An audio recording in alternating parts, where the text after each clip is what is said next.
Salamat or Martu Dostor. On behalf of the U.S. Embassy in the Kyrgyz Republic, I want to wish all Kyrgyzstanis a very happy New Year.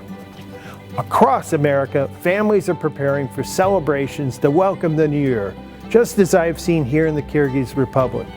Despite being an ocean away, we share common interests: health and happiness for our loved ones, success in our endeavors, and peace and prosperity for our nations.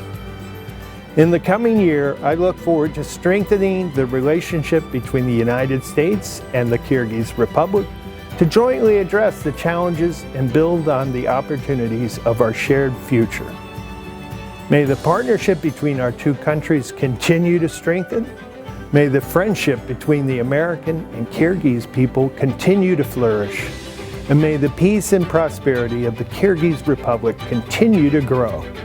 Жаңы Жылыңыздар менен.